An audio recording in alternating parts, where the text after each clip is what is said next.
हरे कृष्ण। श्रीमद् भागवतम तृतीय स्कंद 27वां 28वां 29वां अध्याय। 27वां अध्याय प्रकृति पुरुष के विवेक से मोक्ष प्राप्ति का वर्णन। श्री श्री भगवान कहते हैं, माता जी, जिस तरह जल में प्रतिबिंबित सूर्य के साथ जल के शीतलता, चंचलता आदि गुणों का संबंध नहीं होता, उसी प्रकार प्रकृति के कार्य शरीर में स्थित रहने पर भी आत्मा वास्तव में उसके सुख दुख आदि धर्म से लिप्त नहीं होते, क्योंकि वो स्वभाव से निर्विकार, अकर्ता और निर्गुण है। किंतु जब वही प्राकृत गुणों से अपना संबंध स्थापित कर लेता है, तब अहंकार से मोहित होकर मैं करता हूँ ऐसा मानने लगता है।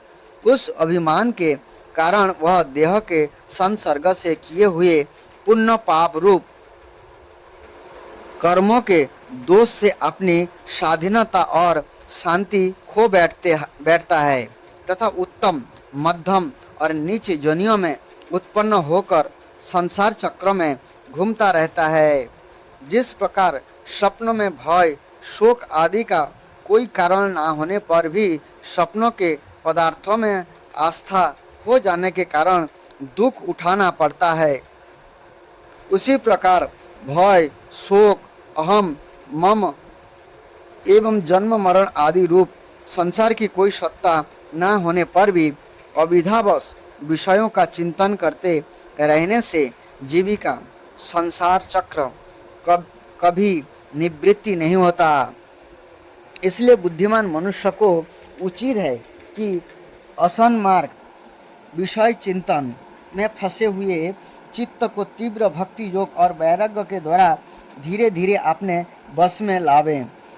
जम आदि योग साधनों के द्वारा श्रद्धापूर्वक अभ्यास चित्त को बारंबार एकाग्र करते हुए मुझ में सच्चा भाव रखने, मेरी कथा श्रवण करने, देह, इंद्रियों और मन में स्थित प्रतिबिंब से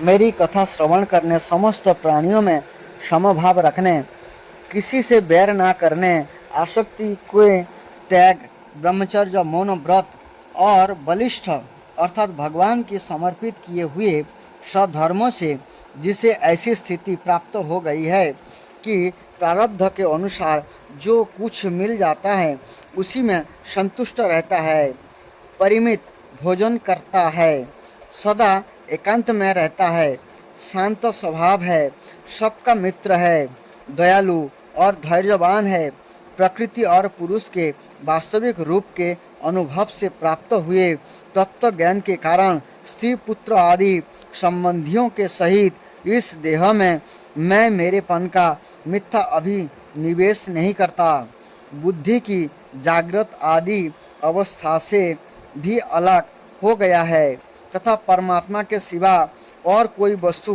नहीं देखता। यह आत्मदर्शी मुनि नेत्र से सूर्य को देखने की भांति अपने शुद्ध अंतकरण द्वारा परमात्मा का साक्षात्कार कर उस अद्वितीय ब्रह्म पद को प्राप्त हो जाता है, जो देहादि संपूर्ण उपाधियों से पृथक अहंकार आदि मिथ्या वस्तु में सत्य रूप से भासने वाला जगत कारण भूता प्रकृति का अधिष्ठान, महत आदि कार्य वर्ग का प्रकाश और कार्य कारण रूप संपूर्ण पदार्थों में व्याप्त है।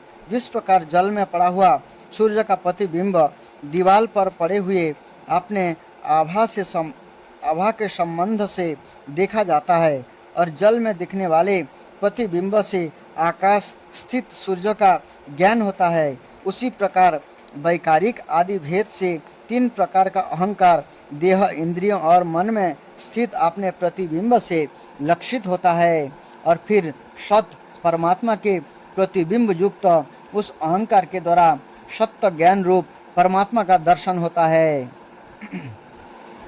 जो सुसुप्ति के समय निद्रा से शब्द आदि भूत सूक्ष्म इंद्रियों और मन बुद्धि आदि के अव्याकृत में लीन हो जाने पर स्वयं जागता रहता है और सर्वथा अहंकार शून्य है। जागृत अवस्था में यह आत्मा भूत सूक्ष्म आदि दृश्य वर्ग के दृष्टारूप में स्पष्टतया अनुभव में आता है, किंतु सुषुप्ति के समय अपने आधारभूत अहंकार का नाश होने से यह भ्रमवश अपने को ही नष्ट हुआ मान लेता है। और जिस प्रकार धन का नाश हो जाने पर मनुष्य अपने को भी नष्ट हुआ मानकर अत्यंत व्याकुल हो जाता है, उसी प्रकार वह भी अत्यंत विवश होकर नष्टवत हो जाता है। माताजी, इन सब बातों का मनन करके विवेकी पुरुष अपने आत्मा का अनुभव कर लेता है, जो अहंकार के रहित संपूर्ण तत्व का अधिष्ठान और प्रकाशक है। देवहूति ने पूछा, प्रभु, पुरुष और प्रकृति दोनों ही नित्य और एक दूसरे के आश्रय से रहने वाला है, इसलिए प्रकृति तो पुरुष को कभी छोड़ ही नहीं सकती। ब्राह्मण, जिस प्रकार गंध और पृथ्वी तथा रस और जल की पृथक पृथक स्थिति नहीं हो सकती, उसी प्रकार पुरुष और प्रकृति भी एक दूसरे को छोड़कर नहीं रह सकते। अतः जिनके आश्रय से अकर्ता पुरुष को यह कर्म बंधन प्राप्त हुआ है, उन प्रकृति के गुणों के रहते हुए उसे केवल पद कैसे प्राप्त होगा? यदि तत्व का विचार करने से कभी यह संसार बंधन का तीव्र भय निवृत्त हो भी जाए, तो भी उसके निमित्त भूत प्राकृत गुणों का अभाव न होने से वह भय फिर से उपस्थित हो सकता है। श्री भगवान ने कहा, माताजी, जिस प्रकार अग्नि का उत्पत्ति स्थान अरुणी अपने से ही उत्पन्न अग्नि से जलकर भस्म हो जाती है, उसी प्रकार निष्काम भाव से किए हुए सधर्म पालन द्वारा अंतःकरण शुद्ध होने से बहुत समय तक भगवत कथा श्रवण द्वारा पुष्ट हुई मेरी तीव्र भक्ति से तत्व साक्षात्कार करने वाले ज्ञान से प्रबल वैराग्य से व्रत नियम आदि के सहित किए हुए धन्य भास से और चित्त की प्रगाढ़ एकाग्रता से पुरुष की प्रकृति अविधा दिन रात क्षीण होती हुई धीरे धीरे लीन हो जाती है। फिर नित्य प्रति दोष देखने से भोग कर त्यागी हुई वह प्रकृति अपने स्वरूप में स्थित और स्वतंत्र बंधन मुक्त हुए इस पुरुष का कुछ भी नहीं बिगाड़ सकती। जैसे सोए हुए पुरुष को स्वप्न में कितने ही अनर्थों का अनुभव करना पड़ता है, किंतु जग पड़ने पर उसे उन सपनों के अनुभव से किसी प्रकार का मोह नहीं होता। उसी प्रकार जिसे तत्व ज्ञान हो गया है और जो निरंतर मुझ में ही मन लगाए रहता है, उस आत्माराम मुनि का प्रकृति कुछ भी नहीं बिगाड़ सकती। जब मनुष्य अनेकों जन्मों में बहुत समय तक उस प्रकार आत्मचिंतन में ही निमग्न रहता है, तब उसे ब्रह्मलोक पर्यंत सभी प्रकार के भोगों से वैराग्य हो जाता है। मेरा यह धैर्यवान भक्त मेरी ही महती कृपा से तत्व ज्ञान प्राप्त करके आत्मभाव के द्वारा सारे संशय से मुक्त हो जाता है और फिर लिंग देह का नाश होने पर एकमात्र मेरे ही आश्रित अपने स्वरूपभूत कैवल्य संगक मंगलमय पद को सहज में ही प्राप्त कर लेता है, जहाँ पहुँचने पर जोगी फिर लौटकर नहीं आता। माताजी, यदि जोगी का चित्त जोग साधन से बड़ी हुई मायामयी अनिमादि सिद्धियों में जिनकी प्राप्ति का जोग के सिवा दूसरा कोई साधन नहीं फंसता, तो उसे मेरा वह अविनाशी परम पद प्राप्त होता है, जहाँ मृत्यु की कुछ भी दाल नहीं गलती। मृत्यु की कुछ भी दाल नहीं गलती। 28वां अध्याय। कपिल भगवान कहते हैं, माताजी, अब मैं तुम्हें सजीव अर्थात ध्येय स्वरूप के अवलंबन से युक्त अर्थात योग का लक्षण बताता हूँ, जिसके द्वारा चित्त शुद्ध एवं प्रसन्न होकर परमात्मा के मार्ग में प्रवृत्त हो जाता है। जस शक्ति शास्त्र विहित सधर्मों का पालन करना तथा शास्त्र विरुद्ध आचरण का परित्याग करना, प्रारब्ध के अनुसार जो कुछ मिल जाए उसी में संतुष्ट रहना, आत्मज्ञानियों के चरणों की पूजा करना, विषय वासनाओं को बढ़ाने वाले कर्मों से दूर रहना, संसार बंधन से छुड़ाने वाले धर्मों में प्रेम करना, पवित्र और परिमित भोजन करना, निरंतर एकांत और निर्भय स्थान में रहना, मन वाणी और शरीर से किसी जीव को न सताना, सत्य बोलना, चोरी ना करना, आवश्यकता से अधिक वस्तुओं का संग्रह ना करना, ब्रह्मचर्य का पालन करना, तपस्या करना अर्थात धर्म पालन के लिए कष्ट सहना, बाहर भीतर से पवित्र रहना, शास्त्रों का अध्ययन करना, भगवान की पूजा करना, वाणी का संयम करना, उत्तम आसनों का अभ्यास करके स्थिरता पूर्वक बैठना, धीरे धीरे प्राणायाम के द्वारा सांस को जीतना, इंद्रियों को मन के द्वारा विषयों से हटाकर अपने हृदय में ले जाना, मूलाधार आदि किसी एक केंद्र में मन के सहित प्राणों को स्थिर करना, निरंतर भगवान की लीलाओं का चिंतन और चित्त को समाहित करना। इससे तथा व्रत दान आदि दूसरे साधनों से भी साधनों के साथ प्राणों को जीतकर बुद्धि के द्वारा अपने कुमार्गगामी दुष्ट चित्त को धीरे धीरे एकाग्र करे, परमात्मा के ध्यान में लगावें। पहले आसन को जीते, फिर प्राणायाम के अभ्यास के लिए पवित्र देश में कुश मृग चर्मा आदि से युक्त आसन बिछावे, उस पर शरीर को सीधा और स्थिर रखते हुए सुख पूर्वक बैठकर अभ्यास करे। आरंभ में पूरक, कुंभक और रेचक क्रम से अथवा उससे विपरीत रेचक, कुंभक और पूरक करके प्राण के मार्ग का शोधन करे, जिससे चित्त स्थिर और निश्चल हो जाए। जिस प्रकार वायु और अग्नि से तपाया हुआ सोना अपने मल को त्याग देता है, उसी प्रकार जो योगी प्राण वायु को जीत लेता है उसका मन बहुत शीघ्र शुद्ध हो जाता है। अतः योगी को उचित है कि प्राणायाम से वात, पित्त आदि जनित दोषों को, धारणा से पापों को, प्रत्याहार से विषयों के संबंधों को और ध्यान से भगवत दिमुख करने वाले राग, देश आदि गुणों को दूर करे। जब योग का अभ्यास करते करते चित्त निर्मल एकाग्र हो जाए, तब नासिका के अग्रभाग में दृष्टि जमाकर इस प्रकार भगवान की मूर्ति का ध्यान करे। भगवान का मुख कमल आनंद से प्रफुल्ल है, नेत्र कमल कोश के समान रत्नारे है, शरीर नील कमल के समान श्याम है, हाथों में शंख चक्र और गदा धारण किए है, कमल की केसर के समान पीला रेशमी वस्त्र लहरा रहा है, वक्षस्थल में श्रीवत्स चिन्ह है और गले में कस्तूभ मणि झिलमिला रही है, बनमाला चरणों तक लटकी हुई है, जिसके चारों ओर भौरे सुगंध से मत वाले होकर मधुर गुंजार कर रहे हैं। अंग प्रत्यंग में महामूल्यहार, कंकण, किरीट, भुजबंध और नूपुर आदि आभूषण विराजमान है। कमर में करधनी की लड़ियां उसकी शोभा बढ़ा रही है। भक्त के हृदय कमल ही उनके आसन है। उनका दर्शनीय श्याम सुंदर स्वरूप अत्यंत शांत एवं मन और नयन को आनंदित करने वाला है। उनकी अति सुंदर किशोर अवस्था है। ये भक्तों पर कृपा करने के लिए आतुर हो रहे हैं। बड़ी मनोहर झांकी है। भगवान सदा संपूर्ण लोक से बंदित है। उनका पवित्र जस परम कीर्तनीय है और ये राजा बलि आदि परम यशस्वियों के भी जस को बढ़ाने वाले हैं। इस प्रकार नारायण देव का संपूर्ण अंग के सहित तब तक ध्यान करे जब तक चित्त वहाँ से हटे नहीं।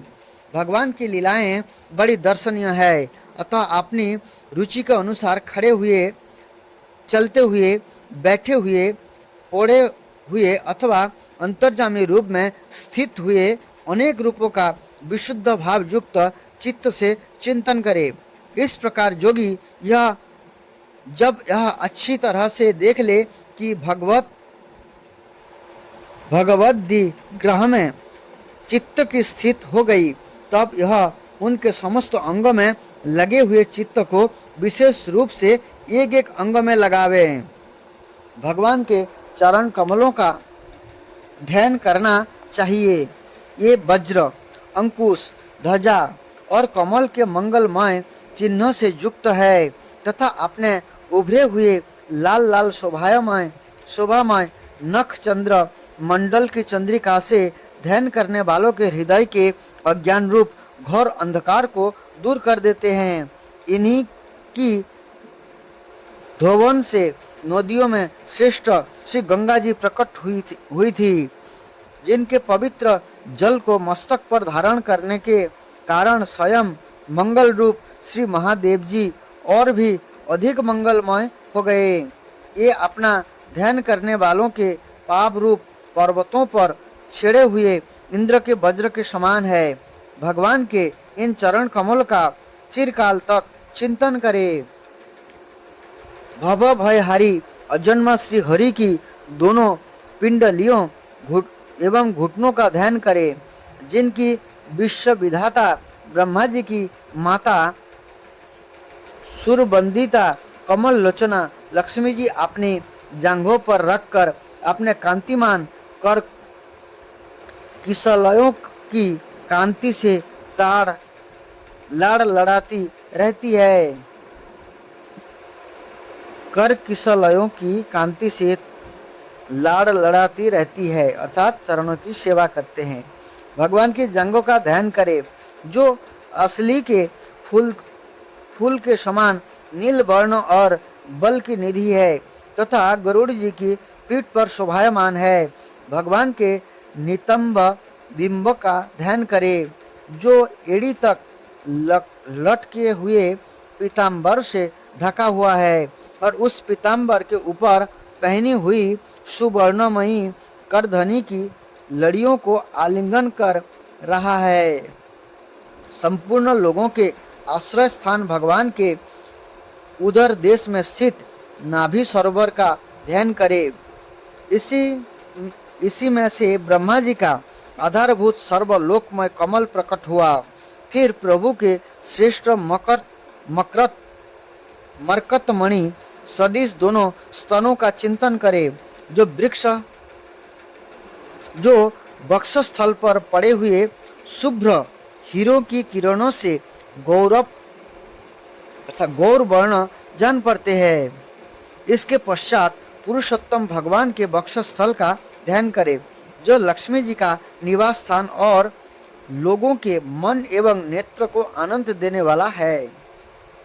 फिर संपूर्ण लोगों के वंदनीय भगवान के गले का चिंतन करे, जो मानो कौस्तुभ मणि को भी सुशोभित करने के लिए ही उसे धारण करता है।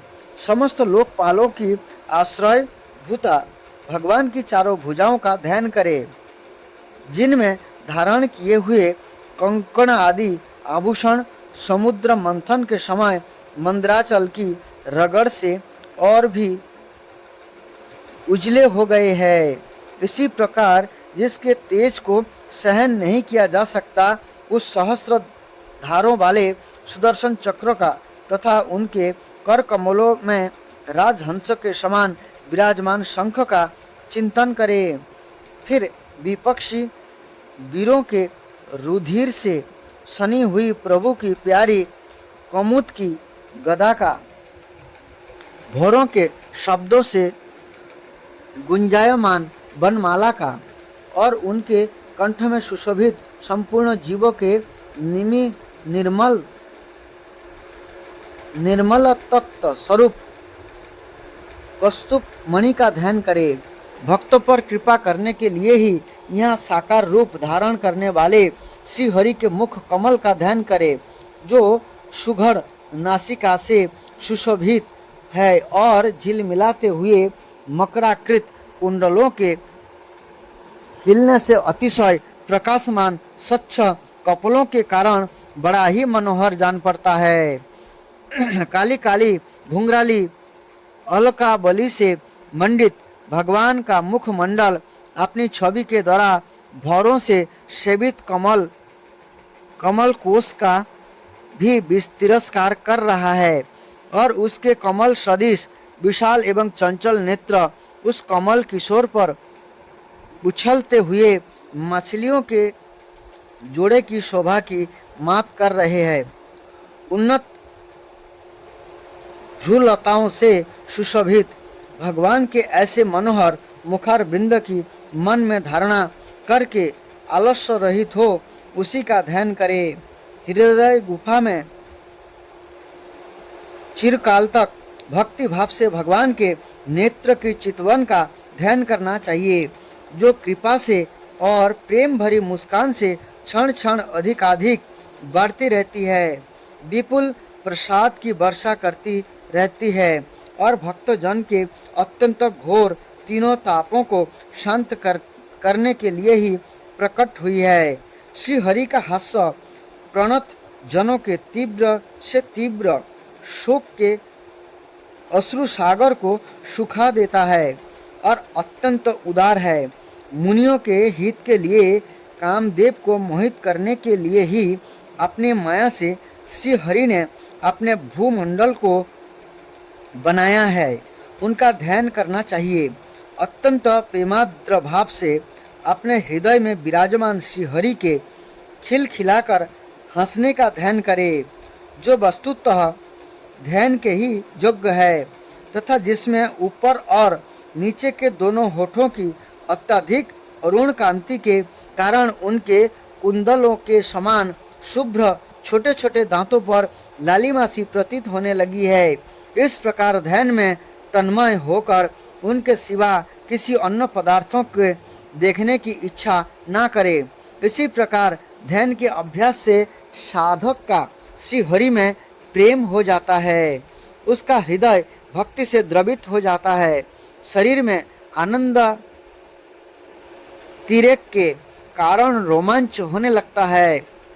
उत्कंठा जनित प्रेम अश्रुओं की धाराओं में यह बारंबार अपने शरीर को नहलाता है और फिर मछली पकड़ने कांटे के समान श्री हरि को अपनी ओर आकर्षित करके साधन रूप अपने चित्त को भी धीरे धीरे ध्येय वस्तु से हटा लेता है।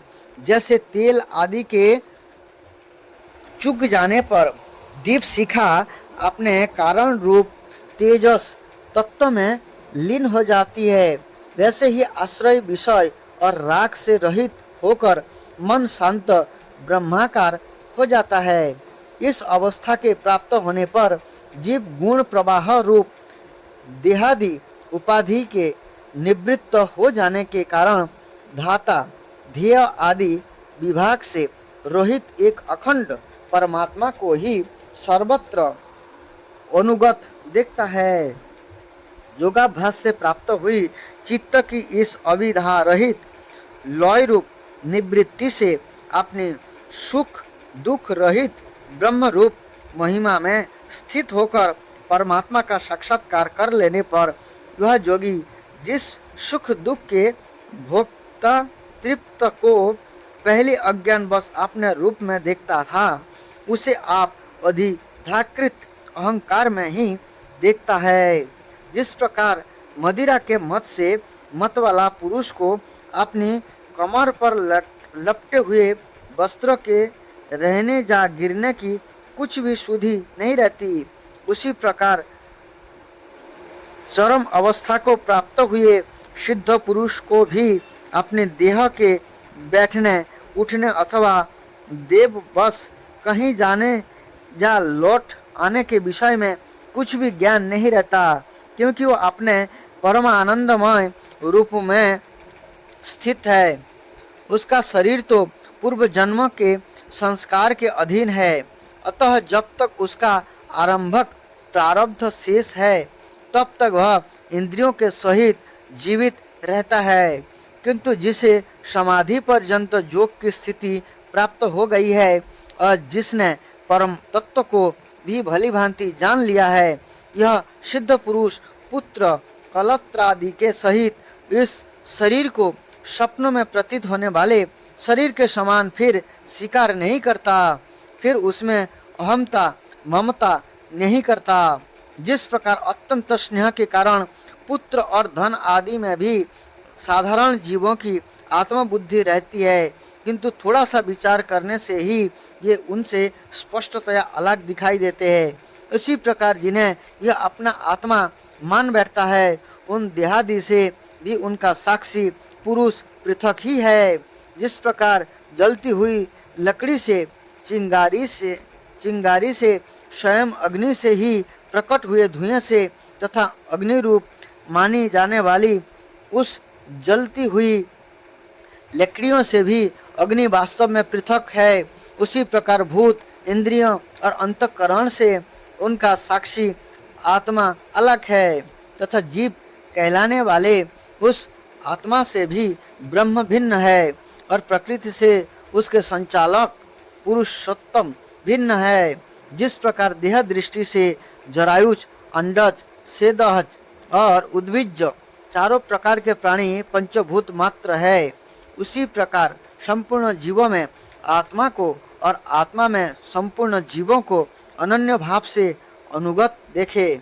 जिस प्रकार एक ही अग्नि अपने पृथक पृथक आश्रयों में उनकी विभिन्नता के कारण भिन्न भिन्न आकार का दिखाई देता है, उसी प्रकार देव, मनुष्य आदि शरीरों में होने वाला एक ही आत्मा अपने आश्रयों के गुण भेदक कारण भिन्न भिन्न प्रकार का भासता है। अतः भगवान का भक्त जीव के स्वरूप को छिपा देने वाली कार्य कारण रूप से परिणाम को प्राप्त हुए भगवान की इस अचिंत शक्तिमय माया की भगवान की कृपा से ही जीतकर अपने वास्तविक स्वरूप ब्रह्म रूप में स्थित होता है।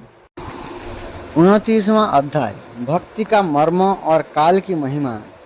देवहूति ने पूछा, प्रभु प्रकृति, पुरुष और महत तत्व आदि का जैसा लक्षण सांख्य शास्त्रों में कहा गया है तथा जिसके द्वारा उनका वास्तविक स्वरूप अलग अलग जाना जाता है और भक्ति योग को ही जिसका प्रयोजन कहा गया है वह आपने मुझे बताया। आप कृपा करके भक्ति योग का मार्ग मुझे विस्तार पूर्वक बताइए। इसके सिवा जीवों की जन्म मरण रूपा अनेक प्रकार की गतियों का भी वर्णन कीजिए, जिनके सुनने से जीव को सब प्रकार की वस्तुओं से वैराग्य होता है, जिसके भय से लोग शुभ कर्मों में प्रवृत्त होते हैं और जो ब्रह्म आदि का भी शासन करने वाला है। उस सर्वसमर्थ काल का स्वरूप भी आप मुझसे कहिए।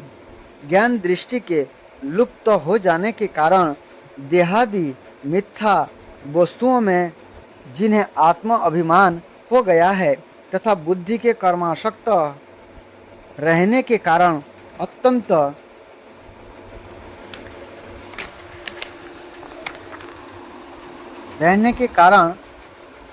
सीमित होकर जो चिरकाल से अपार अंधकारमय संसार में सोए पड़े हैं, उन्हें जगाने के लिए आप जो प्रकाशक सूर्य की प्रकट हुई है। मैत्र जी कहते हैं, कुरुश्रेष्ठ विदुर जी, माता के ये मनोहर वचन सुनकर महामुनि कपिल ने उनकी प्रशंसा की और जीवों के प्रति दया से द्रवीभूत हो बड़ी प्रसन्नता के साथ उनसे इस प्रकार बोले। श्री भगवान ने कहा, माता जी, साधकों के भाव के अनुसार भक्ति योग का अनेक प्रकार से प्रकाश होता है, क्योंकि स्वभाव और गुण के भेद से मनुष्य के भाव में भी विभिन्नता आ जाती है। जो भेददर्शी क्रोधी पुरुष हृदय में हिंसा, दंभ अथवा मत्सर्ज का भाव रखकर मुझसे प्रेम करता है, वह मेरा तामस भक्त है। जो पुरुष विषय, जस और ऐश्वर्य की कामना से प्रति मासादि में मेरा भेदभाव से पूजन करता है, यह राजस भक्त है। जो व्यक्ति पापों का क्षय करने के लिए परमात्मा को अर्पण करने के लिए और पूजन करना कर्तव्य है, इस बुद्धि से मेरा भेदभाव से पूजन करता है, वह सात्विक भक्त है। जिस प्रकार गंगा का प्रवाह अखंड रूप से समुद्र की ओर बहता रहता है, उसी प्रकार मेरे गुणों के श्रवण मात्र से मन की गति का तेलधार रावत अविच्छिन्न रूप से मुझ सर्वांतर्यामी के प्रति हो जाना तथा मुझ पुरुषोत्तम में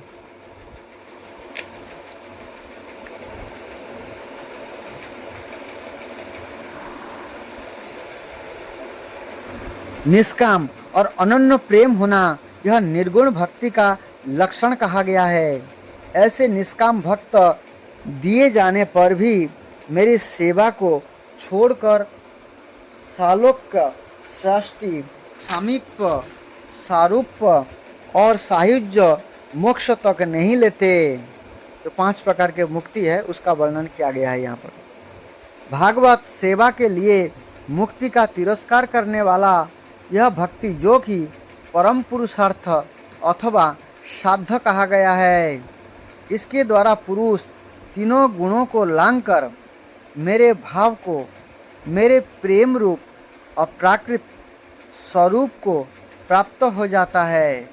निष्काम भाव से श्रद्धापूर्वक आपने नित्य नैमित्तिक कर्तव्य का पालन कर नित्य प्रति हिंसा रहित उत्तम क्रिया योग का अनुष्ठान करने, मेरी प्रतिमा का दर्शन, स्पर्श, पूजा, स्तुति और वंदना करने, प्राणियों में मेरी भावना करने, धैर्य और वैराग्य के अवलंबन, महापुरुषों का मान देने पर दया और सम्मान स्थिति वालों के प्रति मित्रता का व्यवहार करने, जम नियमों का पालन, आध्यात्म शास्त्र का श्रवण और मेरे नामों का उच्चारण स्वर से कीर्तन करने से तथा मन की सरलता, सत्पुरुषों के संग और अहंकार के त्याग से मेरे धर्मों का, भगवत धर्मों का अनुष्ठान करने वाले भक्त पुरुषों का चित्त अत्यंत शुद्ध होकर मेरे गुणों के श्रवण मात्र से अनायास ही मुझ में लग जाता है।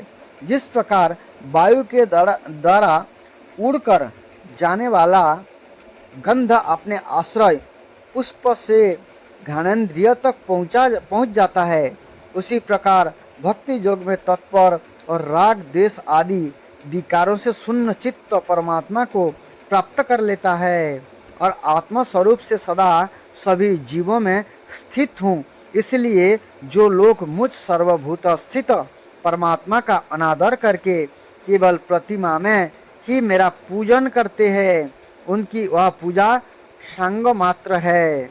मैं सबका आत्मा परमेश्वर सभी भूतों में स्थित हूँ। ऐसी दशा में जो मोहवश मेरी उपेक्षा करके केवल प्रतिमा के पूजन में ही लगा रहता है, वह तो मानो भस्म में ही हवन करता है।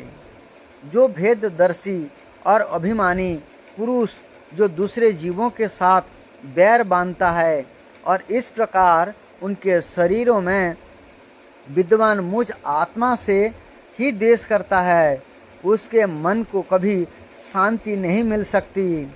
माता जी, जो दूसरे जीवों का अपमान करता है, वह बहुत सी घटिया बढ़िया सामग्रियों से अनेक प्रकार के विधि विधानों के साथ मेरी मूर्ति का पूजन भी करे तो भी मैं उससे प्रसन्न नहीं हो सकता।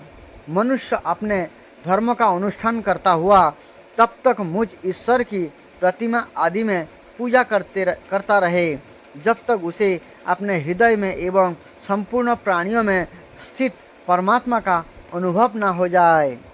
जो व्यक्ति आत्मा और परमात्मा के बीच में थोड़ा सा भी अंतर करता है, उस भेददर्शी को मैं मृत्यु रूप से महान भय उपस्थित कराता हूँ। अतः संपूर्ण प्राणियों के भीतर घर बनाकर उन प्राणियों के ही रूप में स्थित मुझ परमात्मा का यथायोग्य दान, मान, मित्रता के व्यवहार तथा समदृष्टि के द्वारा पूजन करना चाहिए। माता जी, पाषाण आदि चेतनों को अपेक्षा वृक्ष आदि जीव श्रेष्ठ है। उनसे सांस लेने वाले प्राणी श्रेष्ठ है। उनमें भी मन वाले प्राणी उत्तम और उनसे इंद्रियों की वृत्तियों से युक्त प्राणी श्रेष्ठ है। सेंद्रिय प्राणियों में भी केवल स्पर्श का अनुभव करने वाली अपेक्षा रस का ग्रहण कर सकने वाले मत्स्य आदि उत्कृष्ट है तथा रस वेत्ताओं की अपेक्षा गंध का अनुभव करने वाले भ्रमर आदि और गंध का ग्रहण करने वालों से भी शब्दों का ग्रहण करने वाले सर्प आदि श्रेष्ठ है। उनसे भी रूप का अनुभव करने वाले काक आदि उत्तम है। और उनकी अपेक्षा जिनके ऊपर नीचे दोनों ओर दांत होते हैं ये जीव श्रेष्ठ है। उनमें भी बिना पैर वालों से बहुत से चरण वाले श्रेष्ठ है, तथा बहुत चरण वालों में से 4 चरण वाले और 4 चरण वाले भी 2 चरण वाले मनुष्य श्रेष्ठ है। मनुष्य में भी 4 वर्ण श्रेष्ठ है, उनमें भी ब्राह्मण श्रेष्ठ है। ब्राह्मण में वेदों को जानने वाले उत्तम है, और वेदज्ञों में भी वेद का तात्पर्य जानने वाले श्रेष्ठ है। तात्पर्य जानने वालों से संशय निवारण करने वाले, उनसे भी आपने वर्णाश्रमसिद्ध धर्म का पालन करने वाले, तथा उनसे भी आसक्ति का त्याग और अपने धर्म का निष्काम भाव से आचरण करने वाले श्रेष्ठ है। उनकी अपेक्षा भी जो लोग अपने संपूर्ण कर्म, उनके फल तथा अपने शरीर को भी मुझे ही अर्पण करके भेदभाव छोड़कर मेरी उपासना करते हैं वे श्रेष्ठ है। इस प्रकार मुझे ही चित्त और कर्म समर्पण करने वाले अकर्ता और समदर्शी पुरुष से बढ़कर मुझे कोई अन्य प्राणी नहीं दिखता। अतः यह मानकर कि जीव रूप आप अपने अंश से साक्षात भगवान ही सब में अनुगत है, उन समस्त प्राणियों को बड़े आदर के साथ मन से प्रणाम करे। माता जी, इस प्रकार मैंने तुम्हारे लिए भक्ति योग और अष्टांग योग का वर्णन किया। इनमें से एक का भी साधन करने से जीव परम पुरुष भगवान को प्राप्त कर सकता है। भगवान परमात्मा पर ब्रह्म का अद्भुत स्वभाव संपन्न तथा जागतिक पदार्थों के नानाविध वैचित्र का हेतुभूत स्वरूप विशेष ही काल नाम से विख्यात है। प्रकृति और पुरुष इसी के रूप है, तथा इनसे यह पृथक भी है। नाना प्रकार के कर्मों का मूल अदृष्ट भी वही है, तथा इसी से महत्व आदि के अभिमानी भेददर्शी प्राणियों को सदा भय लगा रहता है। जो सबका आश्रय होने के कारण समस्त प्राणियों में अनुप्रविष्ट होकर भूतों द्वारा ही उनका संहार करता है, वह जगत का शासन करने वाले ब्रह्म आदि का भी प्रभु भगवान काल ही यज्ञ का फल देने वाला विष्णु है। उसका ना तो कोई मित्र है, ना कोई शत्रु, और ना तो कोई सागा संबंधी ही है। वो सर्वदा सजग रहता है और अपने स्वरूप भूत श्री भगवान को भूलकर भोग रूप प्रसाद में पड़े हुए प्राणियों पर आक्रमण करके उनका संहार करता है। इसी के भय से वायु चलता है, इसी के भय से सूर्य तापता है, इसी के भय से इंद्र वर्षा करते हैं, और इसी के भय से तारे चमकते हैं। इसी से भयभीत होकर औषधियों के सहित लताएं और सारी वनस्पतियां समय समय पर फल फूल धारण करती है। इसी के डर से नदियां बहती है और समुद्र अपनी मर्यादा से बाहर नहीं जाता। इसके भय से अग्नि प्रज्वलित होती है और पर्वतों के सहित पृथ्वी जल में नहीं डूबती। उसी के शयन से यह आकाश जीवित प्राणियों को सांस सांस के लिए अवकाश देता है और महत्तत्व अहंकार रूप शरीर का 7 आवरण से युक्त ब्रह्मांड के रूप में विस्तार करता है। इस काल के ही भय से सत्य आदि गुणों के नियामक विष्णु आदि देवगण, जिनके अधीन यह सारा चराचर जगत है, अपने जगत रचना आदि कार्यों में युग क्रम से तत्पर रहते हैं। यह अविनाशी काल स्वयं अनादि किंतु दूसरों का आदि कर्ता उत्पादक है, तथा स्वयं अनंत होकर भी दूसरों का अंत करने वाला है। वह पिता से पुत्र की उत्पत्ति कराता हुआ सारे जगत की रचना करता है और अपनी संहार शक्ति मृत्यु के द्वारा जमराज को भी मरवा कर इसका अंत कर देता है। इस प्रकार से भगवान ने अष्टांग योग और भक्ति योग का वर्णन किया है। हरे कृष्ण।